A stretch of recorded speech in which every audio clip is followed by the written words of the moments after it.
Shalom saudara-saudara yang dikasihi Tuhan, puji Tuhan kita berjumpa lagi dalam program Gema, Gerakan Merenungkan Alkitab. Tahukah saudara bahwa saudara dan saya adalah orang-orang pilihannya Tuhan? Kita bersyukur Tuhan sudah memanggil kita dan memindahkan kita dari kegelapan kepada terangnya yang ajaib. Tetapi tidak hanya dari situ saja kita bersyukur, tetapi Tuhan memilih kita. Bahkan Alkitab berkata bahwa Dia memilih kita sebelum dunia dijadikan. Luar biasa. Kita akan melihat sebuah kebenaran yang ditulis oleh Rasul Petrus dalam 1 Petrus pasalnya yang pertama, ayatnya yang pertama dan yang kedua. 1 Petrus pasalnya yang pertama, ayatnya yang pertama dan hingga yang kedua. Demikian kata firman Tuhan. Dari Petrus, Rasul Yesus Kristus kepada orang-orang pendatang yang tersebar di Pontus, Galatia, Kapadokia, Asia Kecil, dan Bitinia, yaitu orang-orang yang dipilih sesuai dengan rencana Allah, Bapa kita, dan yang dikuduskan oleh Roh, supaya taat kepada Yesus Kristus dan menerima percikan darahnya. Kiranya kasih karunia dan damai sejahtera makin melimpah atas kamu. Sudah saya katakan tadi dari awal bahwa kita semua adalah orang-orang pilihannya Tuhan. Kita bersyukur untuk rencana Tuhan, untuk pilihan Tuhan yang jatuh kepada kita semua. Tetapi saudara-saudara, kita perlu mengikuti tujuan, mengikuti rencana Tuhan terhadap orang-orang pilihannya Tuhan. Apa rencana Tuhan terhadap orang-orang pilihannya? Bahwa Dia punya rencana atas kehidupan kita, yaitu rencana yang pertama adalah yang mau Dia realisasikan dalam kehidupan kita adalah kita dikuduskan oleh Roh-Nya. Ya, dalam 1 Petrus pasal yang pertama ayat yang kedua dikatakan sebagai orang-orang pilihan yang sesuai dengan rencana Allah Bapa kita dan yang dikuduskan oleh Roh. Jadi saudara dan saya menerima pengudusan itu semata-mata oleh karena Roh Kudus yang bekerja di dalam kehidupan kita.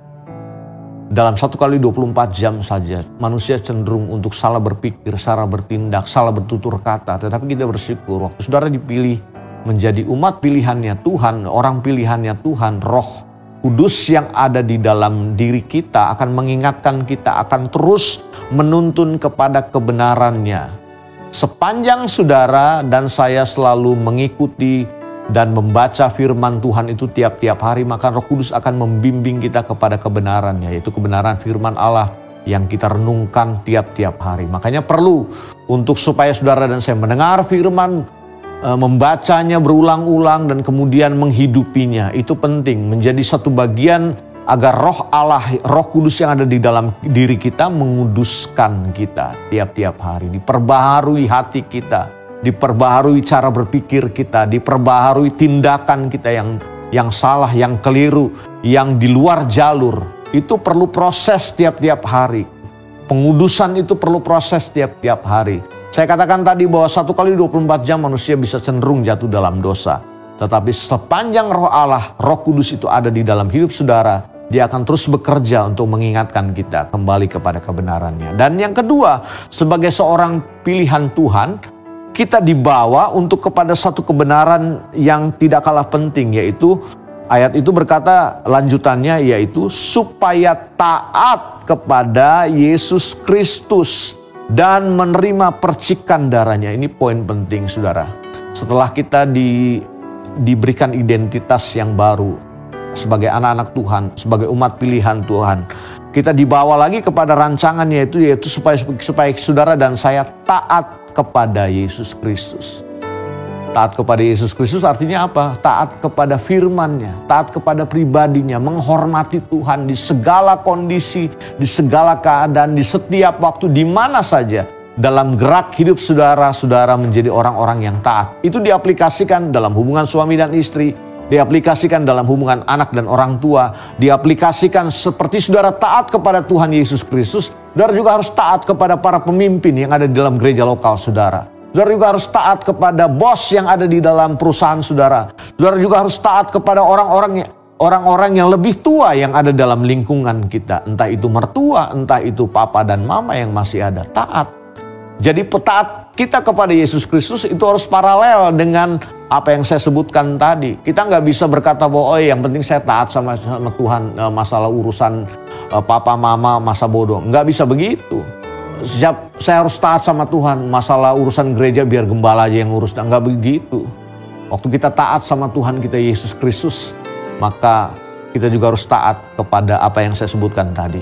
Ya, kiranya itu menjadi bagian dalam hidup kita, menjadi satu dalam kehidupan kita. Ingat bahwa kita adalah orang-orang pilihan. Jangan pernah saudara anggap sepi dan remeh pilihan Tuhan yang sudah Tuhan berikan kepada hidup kita. Akan datang masanya, kata Alkitab, bahwa kebenaran ini satu ketika akan terangkat. Tidak lagi orang bisa menemukan kebenaran. Selama kebenaran ini bersuara dalam kehidupan kita lewat media apapun, responi ini dan berkata, Tuhan terima kasih. Aku mau hidupi, aku mau tinggal dalam kebenaran-Mu. Demikian pesan firman Tuhan. Mari kita datang pada Tuhan, kita berdoa. Tuhan terima kasih buat kebenaran-Mu, firman-Mu yang datang lagi hari ini. Meteraikan firman-Mu Tuhan. Ingatkan kami bahwa kami adalah orang-orang pilihan Tuhan. Kami sudah dipilih Tuhan kepada satu rencana-Mu supaya kami dikuduskan oleh Roh-Mu. Dan kami juga dibawa kepada satu rancangan Tuhan supaya kami taat kepada Engkau, kepada Yesus Kristus Tuhan kami. Itu sama kami memperlakukan juga saat kami taat kepada Yesus Kristus, kepada Tuhan kami. Kami juga taat kepada para pemimpin, kami juga taat kepada orang tua, kami juga taat kepada mertua, kami juga taat kepada suami kami Tuhan, kepada orang-orang yang ada di sekitar kami yang lebih tua. Kami menghormati mereka seperti kami menghormati Tuhan. Meteraikan firman-Mu dan biar Roh Kudus berbicara bagi kehidupan kami, pribadi lepas pribadi.